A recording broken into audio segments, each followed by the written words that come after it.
Hey girl, and welcome back to Always Lit with Shay Moore, where we spread love, inspire others, and thrive.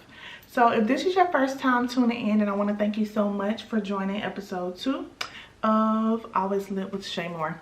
So on today's video, I feel like this was perfect for the beginning of April. People are setting new goals, doing your monthly reset. Maybe you're building on to your previous goal. Maybe you are just starting to create goals. Wherever you are in that process, I truly believe that this video will be very beneficial to you. So I hear people ask sometimes like, okay, I set the goals, now what?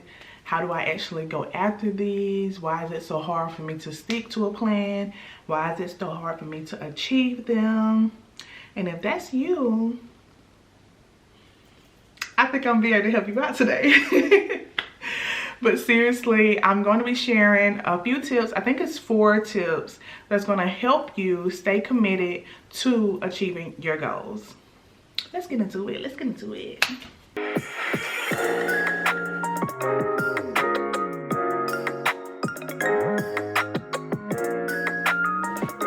Hey y'all, so your girl came prepared.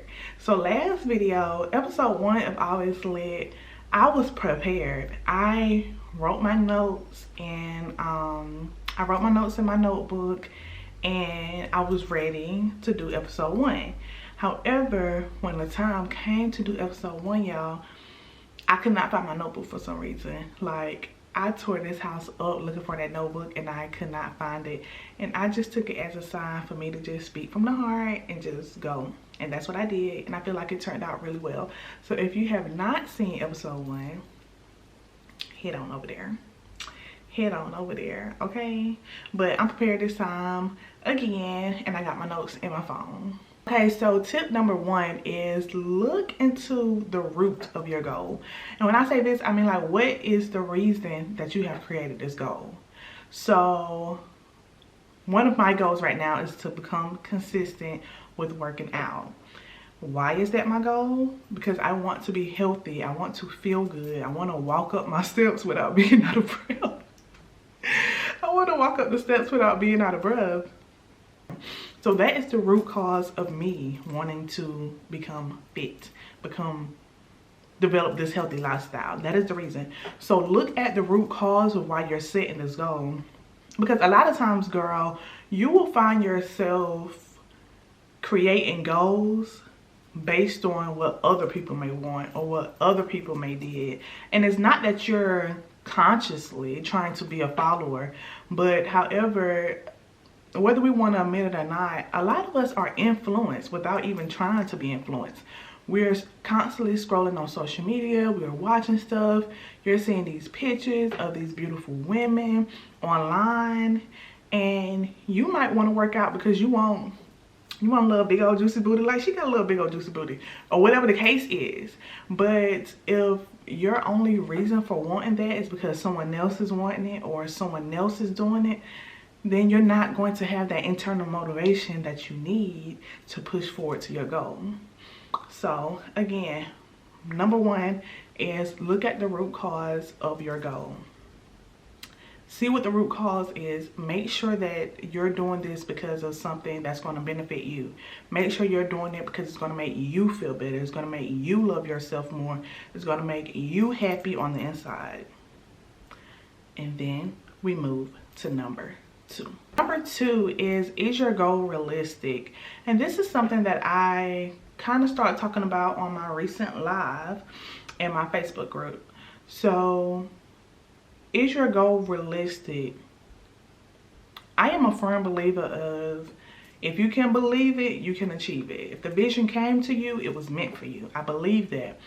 It doesn't matter how big that vision is. It doesn't matter how big that idea is. You can do it. However, when I say is the goal realistic, I mean, are you saying it's April 1st, okay? Are you saying, okay, by April 6th, I want to lose 30 pounds? Because, baby, that's not, I don't even think that's healthy. But y'all, what I'm saying is be realistic, because whenever you set these unrealistic goals, not only are you setting yourself up for failure, it's not that you can't achieve it, it's that you just need a time frame, a good time frame, a more realistic time frame, or resources, or whatever the case is. But whenever you set yourself up with these unrealistic goals, then you're setting yourself up for failure, and you're also going to be discouraged in the end when you don't meet it, or you're going to be stressed throughout the process because you're trying so hard to do something in 5 days that really needs to take 15 or really needs to take 30. So it's okay if your goal is to lose 30 pounds, or it's okay if your goal is to make $1 million in 2022. But I'm not going to say, okay, I launched a business on April 1st. Indeed. That ain't even indeed. But anyway, okay, I launched the business on April 1st. I'm not going to say, okay, by April 7th, I want to be a millionaire. Can it happen? I mean, it possibly could. Like, you can win the lottery. You can just go viral overnight and everybody just start like breaking the internet, going to your website and cashing out. It's possible. However, could I really say, okay, if I start on April 1st, by April 5th or April 6th, can I promote my business enough without scaring people away? Can I tend to me, like physically, mentally, can I tend to me still do the things I need to do for self-care if I'm doing this nonstop? Can I be a mom? Can I be a wife? Can I be available in my home? Can I do all these things in the midst of me trying to become a millionaire in 5 days? No. So it's like, do you really want to stress yourself out and put everything into this one goal while everything else begins to lack? When everything else starts to become neglected? No, you don't. You want to create balance. So create a realistic goal. I want to become a millionaire by the end of 2022. This isn't for me. This is just an example. Okay, maybe if you're at that point, then, or even if you're at square one, then you can create a goal for over the next 12 months that's going to help you create progress. My goal right now is I want to become consistent with working out. So my goal is to work out 5 days a week, all the way up until my birthday, April 17th. So is this realistic? Yes, it can. Can I do it? Yes, I can. Can I do it and still fill the other buckets in my life? Yes, I can. So basically what I'm saying is, yes, it's going to be hard. It's okay to dream big, but make sure that it's realistic. If I had never worked out before, I'm not going to say, okay, I want to work out 5 days a week, because I know it's going to be hard. For me who's trying to develop more self-discipline, who don't really like working out anyway, I wouldn't set myself up with a goal like that if I'm just starting to work out. This is a goal that I've been building on. So now when I started a little smaller, like, okay, I'm make sure I work out twice a week. I met that goal, I felt good. Okay, I'm gonna push it maybe like 4 times a week, you know. Met that goal, feel good. So now I'm saying, okay, I'm working out at least 5 days a week. So like I created goals that would gradually boost my confidence, help me learn self-discipline, and still meet the needs of the big picture, which is being fit, having a healthy lifestyle. So whenever you create your goals, make sure it's realistic. Make sure that you are setting yourself up to feel good. You don't want to tear yourself down, stress yourself out, be going so hard for this big thing that you're trying to reach in a small time frame that you're neglecting all of your other needs. Being social, your spouse, your kids, your self-care. Like, no, it shouldn't be that way. So be realistic. Okay, so let's say that you already determined what your root cause is. That's a check. Your goal is realistic, check. But you're still having a hard time reaching this goal. So then my next question to you would be, well, are you distracted? and are you prioritizing it? So this would be tip number 3. Make sure that you're not distracted and pay attention to how you are prioritizing things. Listen, time can get away from us so fast. Like, you can come in the house and sit down. You just gotta work. Girl, maybe your feet hurting because you didn't wear them cute shoes today or something. And you just start scrolling on social media just to give yourself a little break. Just to like calm down before you start cooking dinner or whatever. Next thing you know, 10 minutes then went by. 15 minutes then went by. 30 minutes then went by. Don't let you be on TikTok. Cause honey. Anyway, so yeah. All this time has went by of you just being on social media, or you hopping on Netflix and be like, oh, I'm just gonna watch one episode, then one episode turn into 2. 2 turn into 3. Or maybe you're watching YouTube videos. Maybe you're binge watching Shay Moore. But either way, you're being distracted. Maybe you're being distracted by playing games. Maybe you're being distracted by texting. Whatever the case is, you're being distracted. And it's not that these things aren't important, or it's not that we shouldn't have that time to just chill and scroll on social media or do whatever we want to do. But it's like you have to prioritize these things or put a limit on them, because they can easily take up more time than they're supposed to. Because if you come home and you start scrolling on social media instead of cooking dinner, now you've been scrolling for 30 minutes or an hour, girl, you could have been about to eat by now. Now you eating 2 hours, 3 hours later than what you were supposed to do.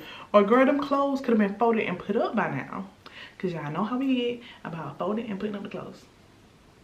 Or maybe that's just me, I don't know. However, prioritize what you're doing. Think about what your week is going to be like. You know what? I had went to this retreat. So I went to this retreat, and in one of the presentations they presented us this video and this activity, and we basically had to think about what we do in a week, and then we had to categorize everything into big rocks or little rocks. So what are your big rocks for the week? So if my goal is to become consistent with working out, then my big rock is going to be working out. My big rocks, I'm gonna go ahead and share this, is always working out, spending time with my family. Every day I must work on my business. Those are my big rocks. My little rocks would be watching YouTube, watching TV. I mean, those are things that I don't have to do. Those are things that I can do once everything else has been met. So try thinking about what's really important to you. What are the things that you must do, and what are the things that you can do? And then make sure that one of your must-dos are pertaining to your goal, and then your can-dos can be your rewards for everything that you already done. I feel like this will help keep the distractions away and help you stay consistent. Okay, and number 4, which is the final tip, is do you have a plan? Because baby, those who fail to plan to fail. But seriously, you must have a plan. Like, and when I say plan, I mean plan everything out, girl. When you gonna start? What is your deadline? What is the goal that you're trying to achieve? How will you achieve it? What does the final product look like? So for example, my goal with becoming consistent with working out is my start date is April 1st. I'm pushing myself to April 17th. What does this look like? I will work out at least 5 times a week. Then I list the things that I will do. This will include step workouts, riding a bike, dance workouts, workouts from the app that I purchased. Like, I literally list all the things that I could do that would count as my workout for the day. Okay, and then what will the final product look like? Final product is Shalaya is comfortable with working out 5 times a week. Shalaya can walk up the stairs without losing her breath. Shalaya can do a full YouTube video without huffing and puffing. That's what it looks like. So create your plan, get very detailed, and make sure you have everything there, because when you go ahead and start brainstorming these ideas of, okay, how can I actually achieve this goal, what is it going to look like for me in the end, then you're doing most of the work ahead of time. So when you come home, you got a lot of things to do. You don't even have to think about, okay, what can I do to actually work towards my goal, because you already have the plan laid out for you. Then next thing you know, you're gonna be like, girl, guess what? And I'm like, what, girl? And you're gonna be like, I did it. I'm like, girl, I know, I told you. And you're gonna be like, yeah. So yeah, those are my 4 tips for creating your goals, work towards your goals, and staying dedicated to achieve those goals. I hope that this video has helped you. I hope you took out a notebook and jot those notes down, jot those tips down, so that this month can be your month. This year can be your year. If ain't nobody else rooting for you, Shay Moore is rooting for you. And you better believe that, girl, because I mean that. But anyway, thank you all so much for watching this video. I appreciate the time. I appreciate the support. If you enjoyed this video, please do not forget to give it a thumbs up. If you feel like you know someone, if you had someone come to mind while watching this video, go ahead and share this video to them. You got an accountability partner, share it to them. If you don't got one, share this to them, whoever you want it to be. I'm like, hey girl, you're now my accountability partner. Let's get these goals. But yeah, thank y'all so much, and I can't wait to see you in the next episode. Bye, girl.